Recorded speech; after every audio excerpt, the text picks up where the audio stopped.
по друг начин се прави навсякъде. В България общо взето кино се прави по две пътеки. Едната е когато се получава финансиране от Националния филмов център, което е институция държавна към Министерство на културата, или с частни средства. Нашия филм няма как да бъде направен с частни средства, просто защото живот и здраве, който дойде от вас да го гледа, ще види, че то е една човешка история, в която ако сложиме телефон Samsung, моя така едно старо Samsungче, и се опитаме да го продадем и да направим реклама, това означава да ви извади от филма. Или ако искаме да рекламираме Кока-кола, кафе, по някакъв начин, всичко това просто ще извади зрители от филма. И затова ние нямахме избор и трябваше да се насочим към Националния филмов център и да кандидатстваме към него за субсидия. Сложен процес, няма да ви занимавам с това, но 2023 година, страхотната новина, спечелили сме финансиране и миналата година заснехме, защото обичам общото време. Сега, какво прави режисьора? Имате ли някаква идея горе-долу или общо взето е малко така мъгла? Мъгла ли е? Да, казвай. Като цяло режисьорите са тези, които управляват смисъл. Какво ще правят актьорите, какво ще се прави. Всъщност, те също избират сценария и участват в почти всички решения за филма. Точно така. Режисьор е като заповядайте, влизайте, сядайте. Тук има столове. Добре. Режисьор е като един диригент общо взето на снимачната площадка. Много често, особено в Европа, режисьора е и сценарист на филма. Има такава тенденция. В Щатите дълги години имаше много строго разделение. Едни хора си пишат, а други хора режисират. В моя случай аз съм си писала сценария и съм го режисирала. И съответно... Един въпрос отпадна. Кажете, кой е писал сценария ли? Да, сценария, това е някакси малко по-спокойния момент, бих казал, защото когато, знаете, всеки от вас е писал, дори да е преразка с елементи на разсъждение, но вие седите и си пишете сами в къщи.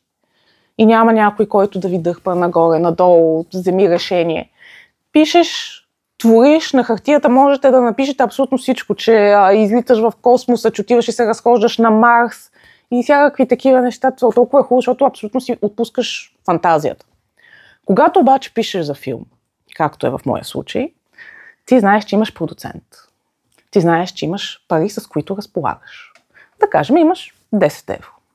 И за тия 10 евро ти трябва да успееш да го заснемеш това, което ти си написал. Тоест автоматично моето желание да имаме разходка на Марс, отпадна. Нямаше шанс това да се случи. И написах аз сценария и заснехме филма, не знам това дали е било един от въпросите, за 18 дни. Това означава, че за 18 дни ние бяхме един екип от около 20 човека, които трябваше да създадат тази магия, наречена филм. Освен режисьора, моя милост, който седи и казва харесва му, не му харесва, има и различни други позиции. Продуцентът принципно е изключително важен. Значи каквото той може, всяко може решение общо взето да го нулира и да каже ще бъде по друг начин, защото той държи правата на филма. И съответно той решава, когато аз кажа искам разходка на Марс, той ми казва, да, ама имаш 10 евро. Така че няма да има разходка на Марс, ще има разходка в Северния парк в София. След това имаме оператора на филма. И в момента Дани отзад е оператор на нашата среща. Оператора на филма е моята като режисьор дясна ръка. А ако ние с него не сме един отбор, нищо няма да се получи. Защото той трябва по някакъв начин това, което ми е на мен в главата, тази разходка на Марс в случая превърната на разходка в Северния парк от продуцента, трябва по някакъв начин той да изкара образа, който е в моята глава, за да можете вие после да я видите на екрана. Как ще изглежда? дали ще бъде по-тъмно, по-светло, дали ще бъде с какъв вид обектив и всякакви такива по-технически неща, които много често режисьора ги знае, друг път не ги разбира толкова. Аз не ги разбирам. И затова моя оператор Милия трябваше да гадае какво ми е на мен в главата и някакси е така да го извадите. Гледали сте Хари Потър, където изваждаха там с мислите. Е така, по същия начин, както с вълшебната пръчка изкарваха мислите в Хари Потър, по същия начин той трябваше да ми изкарва моите представи. Освен оператора, който си има негов екип, който му помага на него, около камерата се въртят. Освен това имаме художника на филма. Художника на филма е този, който ще избере, ако сме, как сме в тази класна стая и снимаме една сцена, Дани ни е оператора, ние всички сме актьори в момента, не знаем някой е режисьор, но ако имаме един художник на филма, ще каже, ето ще сме с тези сини чинове. Няма да са жълти, няма да са лилави, няма да са розови, ще бъдат сини. Художник на филма също така ще избере тук да има ето тези тетрадки, учебници. Всичко, което се вижда, го избира художника на филма и той също така и предлага някакви решения, които окончателно се решават от режисьора. Естествено имаме гримьори, имаме човек, който отговаря за костюмите, човек, който отговаря за косата на актьорите и актьорите, разбира се, ще да забравя най-важното. В момента ние тук всички сме актьори в сцената, която снима Дани. Ако искате някакви въпроси, аз мога така да си говоря. Сигурно. Сигурно, да. Давайте. Музиката. Значи в моя филм музиката е основно песни, които на вас не знам дали ще са ви познати, защото те са песни от 70-те години, мисля, че има една от 80-те, но, не, може би имаме песен на Веселин Маринов, която може да е позната. Но да, музиката е изключително важно нещо в един филм, защото с музиката можеш да влияеш много директно на хората. Можеш много по... Моля? И на сюжета. И на сюжета, абсолютно. В смисъл, представете си Междузвездни войни без тази музика. В смисъл и да се пусне 4-те годишни времена на Вивалди на Междузвездни войни. Просто.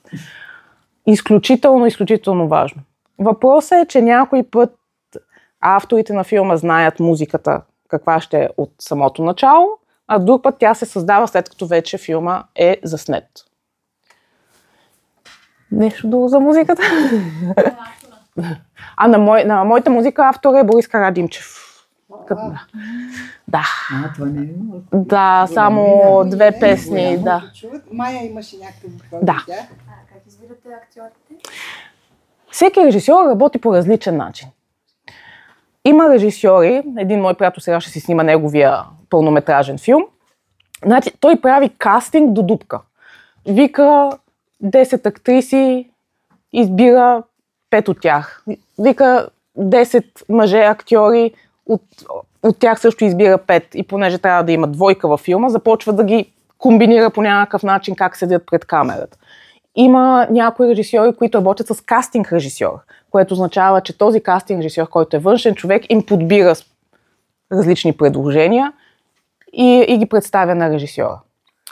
Аз, както ме определиха моите актьори, съм луда в това отношение и гледам страшно много театър, български сериали, български филми и си създавам в главата една представа за различните актьори.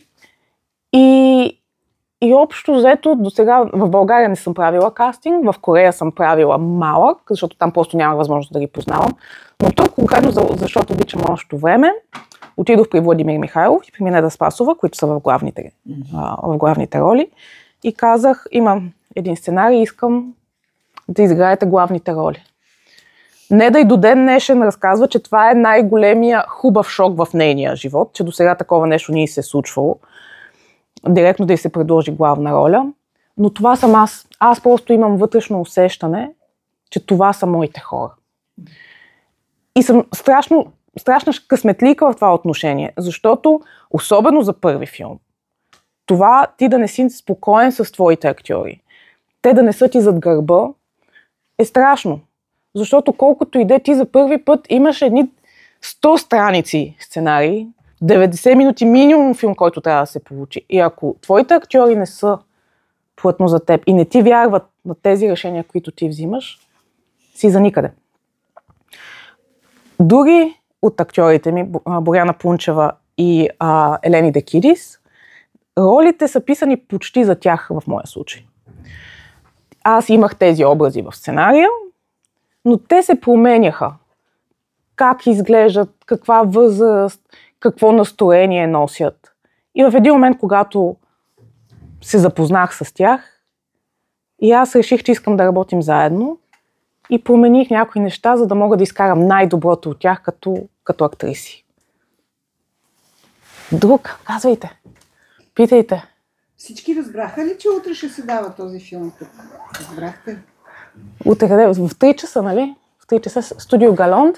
Да, не далеч от Нотр-Дам. Много близо до книжарницата Шекспирен Кампани. Много известна. Така че ако родителите ви още не са разбрали, може да ги подсетите тази вечер. И в студеното време, ето, може да отидете на топло и на българско. Да, и положително. Мисля, че това е много важно да кажем, тъй като в последните години има много български филми, които са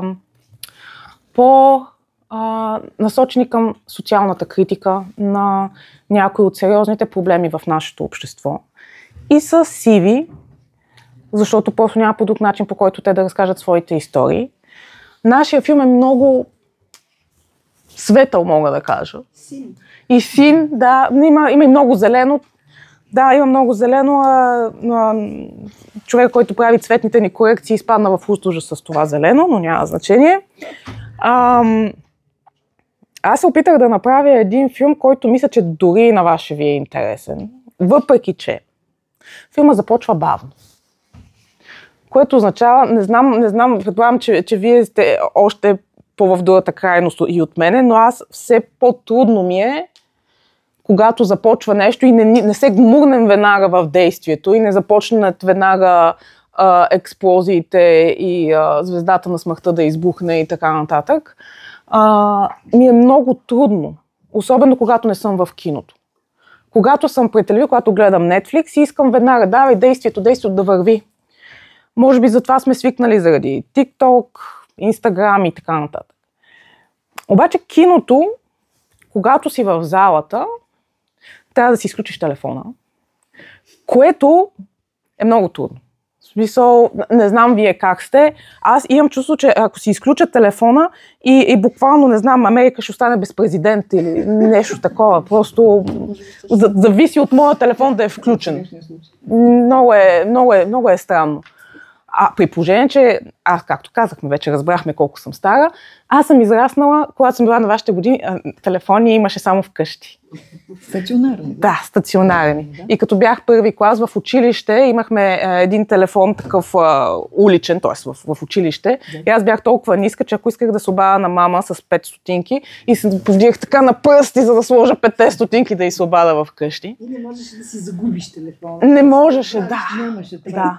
Да, сега вървиме и снимаме някакви снимки на мостовете край Сена и така. Внимавах, защото ръцете ми бяха се смръзнали леко в кочанение и викам да. Но да.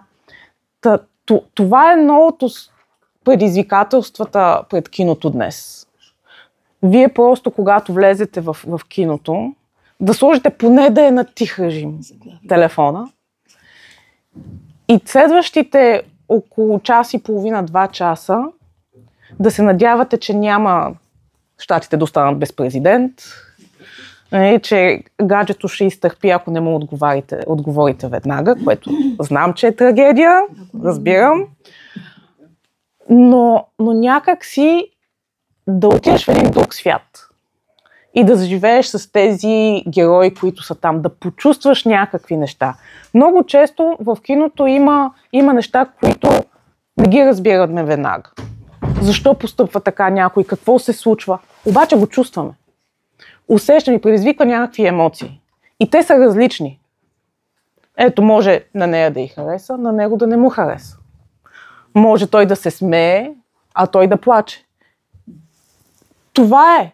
Киното, както и всяко изкуство, е абсолютно индивидуално и всеки го възприема по различен начин. Всеки от нас по различен начин свързва нещата, които е видял на екран. Или прочел в книга, или видял в изложбената зала. Така че това е въпроса. Положение на тези минути в тъмния салон сте си вие и това, което се случва там. И просто да се отпуснете и да се оставите на разказвача, целият екип, който е правил този филм, да ви отведе на едно пътешествие и да се опита да ви развълнува по някакъв начин. Нещо тук, да. Въпроси ще се запътваме вече към края. Втори въпрос. Да.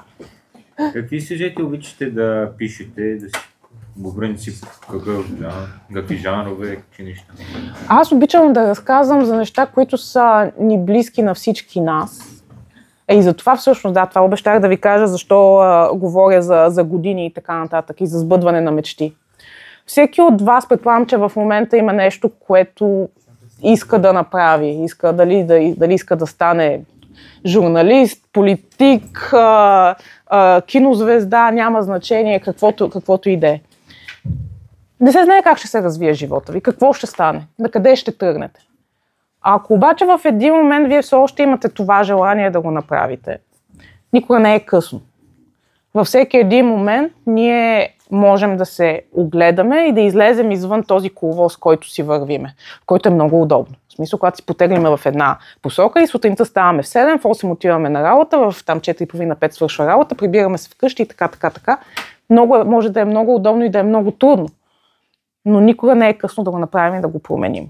И аз обичам да разказвам такива истории за хора, които по някакъв начин в един момент са се огледали и са казали, аз всъщност искам да стана готвач. Не искам повече да съм банкер. Или аз досега съм живял в България, но искам да отида да живея във Франция. И в това няма нищо лошо. И това може да стане във всеки един момент. Или обратното, да се върнеш от Франция в България. И това са едни лични избори, които няма друг, който да може да ги вземе, освен вас, защото само вие знаете какво ви е тук вътре. И какво всъщност вие искате и какво ви прави вас щастливи, а не съседа отгоре, продавачката от магазина на ъгъла, която много често си говори с мама. И мама се оплаква. Или фризьорката и така нататък. Няма вие какво искате и защото това е нещо, което аз вярвам, че ако ние не сме щастливи, много трудно можем да направим и хората до нас щастливи. А пък в крайна сметка, това е. Живота ни е един, както се разбрахме, не сме сигурни за предишните животи и следващите и т.н. Би било много хубаво, ако е така, ама и да помнехме поне малко от тях. Така че не знаем. Значи за сега живееме тук и сега. И такива истории обичам да разказвам, които да дават надежда, че дори и днес да е кучист навънка, в един момент ще дойде лятото, тогава ще се оплакваме пък, че ни е много горещо. И всъщност с това стигам и до заглавието на филма. Филма се казва "Защото обичам лошото време". И ако дойдете утре да го гледате, ще видите защо е такова заглавието. И какъв е смисъла на това да обичаме лошото време. Дори лошото време. Или дори горещото време. Няма значение. Всяко време трябва да обичам. Това е чудесен финал, намирам аз. Защото, да. Защото обичам лошото време всъщност е отговор на кой въпрос? На смисъла. На смисъла в живота. Защо правиме това или онова? Защото трябва да обичаме всяко време. Трябва да обичаме всичко, което живота ни поднася. Дали е хубаво, дали е лошо. Когато е нещо лошо, да го погледнем на него като някакво изпитание и възможност да се научим на нещо. Съответно, то когато отмине и дойде хубавото, можем да го оценим и да му се насладим някакси. Защото в забързаното си ежедневие подминаваме дребнички неща, като цъфнало цветенце някъде между плочките на улицата. Сега говорим по литература за междутекстови връзки. Да. между отделните текстове. Да. И когато видях за първи път заглавието на вашия филм, всъщност си помислих за един роман от миналия век. Да, на Богомил Райнов. Да. Няма нищо по-хубаво от лошото Точно време. така. Криминален, но в същото време изключително символичен филм. Абсолютно. Книга. Той имаше и филм след това. Има много неща във филма, които за тяхното поколение може би ще бъде трудно да ги усетят по този начин, но има много, например, Боряна Пунчева, която, не знам, че се седите, актриста, която участва 13-та годиница на Принца, в Дами канят. Така че има много връзки с едни неща от миналото, които тези хора, които са го преживели, ще направят връзката. Но това на вас няма да ви попречи да разберете защо трябва да обичаме лошото време. Просто филма е на много слоеве. Не мога, като всички филми. Да има. Ако го гледате сега, ще бъде едно за вас. А ако го гледате след 5 години, 10, 15, всеки път ще има нещо различно, защото вие ще сте различни. И ще откривате различни неща. Аз няма да забравя как имаше един филм с Джон Кюсък. Влюбих се в този филм. Гледах го 5 години по-късно и казах как съм могла да гледам този филм. Разбира се, на нива. На нива просто... И затова казвам, че е много важно и в какъв момент гледаме даден филм и в какво настроение и какви очаквания имаме. Значи, ако дойдете утре и очаквате да гледате бързи и яростни, значи след това ще ме замеряте не с домати или развалени яйца, не знам с какво ще ме замеряте. Не. Но ако дойдете и се подготвите наистина да сложите поне на тих режим телефона и да оставите гаджето час и половина да не му отговаряте и някакси се подготвите, защото отначало ще бъде тихо, спокойно, постепенно някакви неща ще се разкрият пред вас, ще разберете защо започва толкова бавно. В смисъл, не е просто защото мен така ми се иска. И мен ми се иска, ако може веднага така, нали, веднага да избухнат любов, страст и всичко да се случи. Но просто трябва постепенно да се гмурнем и да започнем да плуваме в морето, което е за тези деца, за тези герои. Така. Затригувани ли бяхте? Смеят ли да кажат друго? Смеят ли да кажат друго? Безкрайно благодарим. Това беше вашето кино междучасие. Интересно ли беше? Интересно ли? Сега не сме имали среща с Лъсчо. Така че безкрайно благодарим. За мен беше удоволствие.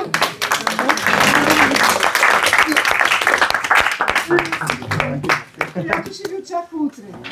Ще е още по-интересно, може би да направим срещата обратно. Първо да се види филма и после срещата. Но и така е. Аз затова много не разкривах много, защото иначе... Да, трябва да все пак няма да могат да разберат част от нещата, които ако повече да тръгна да обяснявам. Затова спитах малко